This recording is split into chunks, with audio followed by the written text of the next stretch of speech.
All right, now this is a follow-up video to the Kevin Hart one I did a couple days ago about, should Kevin Hart apologize for his, um, I believe, homophobic tweets from 2009, 2010, 2011.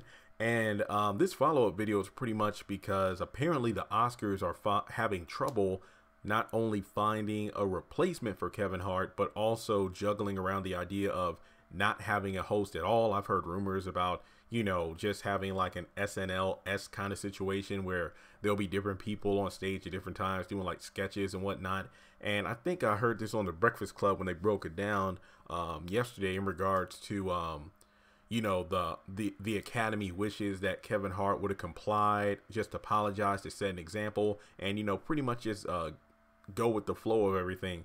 And no, I don't agree with that whatsoever. And I went over into detail why I don't think he had to apologize, because he's already done it. Not only that, even if he did apologize, even if he was sincerely sorry, it would have been a bad look on his part because, number one, the night of the Oscars, as well as the days leading up to it, social media would have just been constantly exploding with, tweets ranting about Kevin Hart, as well as the Academy for allowing him to, continue hosting. That would definitely be attracting more attention than the actual event itself, as well as the people winning. Hence why Kevin Hart also stated, I'm stepping down because my presence there and whatnot will just be more of a distraction than, the actual night of honoring all the talented winners as well as the people in attendance. So I think that was a smart move on his part. And regardless as to whether or not you feel they should have apologized or not, I think we could definitely agree that if he were there, that would definitely cause more of a distraction than actually, focusing on the Oscars. But keep in mind, I don't really watch those award shows to begin with. Kevin Hart hosting would have definitely been one of the few reasons I would have watched. And I don't even know if I would have watched the actual event, because not long after the event airs on like NBC or CBS or whatever YouTube channels, they usually have like a video with all the sections of the host put into one. So I probably would have just watched that as opposed to watching it live. But that's just me. And the whole like wishing he would have stayed on and went with the flow and stuff. No, you really can't put that on Kevin Hart. I mean, once again, you were the ones that gave him the ultimatum to whether or not, hey, you apologize or you step down. So you can't be mad at him for that. That was on you. Not to mention, you actually giving him that ultimatum, but not really having a backup plan can't be blamed on Kevin Hart. I mean, not to mention the fact that they're having trouble finding a host makes a lot of sense because when you think about it, I mean, any host, white, black, however you want to say it, there's going to be scrutiny in regards to whoever you select. For example, let's just say you find, a white celebrity to host, whether it be a comedian, artist, whatever you want to call it.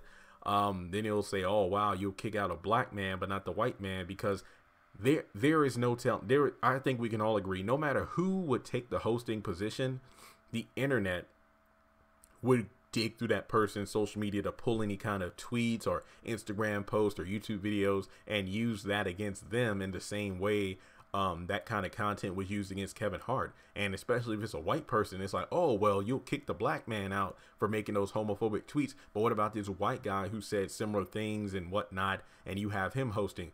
See what I mean? It's a damned if they do, damned if they don't situation. Same with Kevin Hart when he was given that ultimatum. So I don't really think the Academy has any leeway or justification to even put this on Kevin Hart, because if I were him, I'd just be sitting back laughing. I would be mad, of course, because that was one of his dream gigs to ever do. And then to have those people actually be the ones to somewhat push you out, or at least give you the option to leave or stay and comply with what we want, then yeah, that hurts. But at the same time, it's like you did this to yourself. So it's almost like the whole situation with Cardi B and Offset, the whole thing about him cheating and her wanting a divorce. And then he went online and said, what, y'all won, like it was all our fault. And like, nah, man, that was on you. So the Academy, best of luck trying to fill in the spot, whatever you try to do, whether it be new host or SNL-esque sketches. I mean, more power to you. I will definitely not be tuning in, but I'll definitely be online that night just to see how things are going. But yeah, this Kevin Hart thing is definitely going to be something that is going to shake the foundation not only of the Oscars, but I think of almost any other award show out there. Maybe not the BET Awards, because that's kind of just the BET Awards. I don't know. I mean, the more we look at these programs, what like AMAs, VMAs, Oscars, Academy Awards, Grammys. Yeah, there's no telling what's going to happen now in regards to hosts, because I think anybody who gets up there to host a gig, there's going to be those internet warriors or the cancel. What is it, like the cancel culture? I don't know. We'll just have to wait and see. But once again, let me know your thoughts on the situation regarding the Oscars not being able to find a host just yet. Like I say, Kevin Hart, just keep on trucking, do you. And yeah, that's all I got to say. So thanks for listening, and subscribe if you liked the video. Congratulations on making it to the end of this video. If you like what you saw, be sure to hit that thumbs up button, as well as leaving your thoughts in the comment section below so we can keep the conversation going. On the left hand side of the screen, you should see a picture of Jeffrey Harrington. You can click on him in order to subscribe, but also hit the bell notification icon. That way you don't miss out on any new content. Also, you should see some videos appearing on the screen as well that I'm pretty sure you'll enjoy if you enjoyed the one you just saw. But also, be sure to follow me on social media such as Facebook, Instagram, and Twitter. Links to all my social media will be in the description below. And in order to help this channel hit 100,000 subscribers, I'm going to need your help. So make sure to share this video as well as the channel around with all of your friends on your own social media. But once again, thanks so much for tuning in, and I'll catch you all in the next video.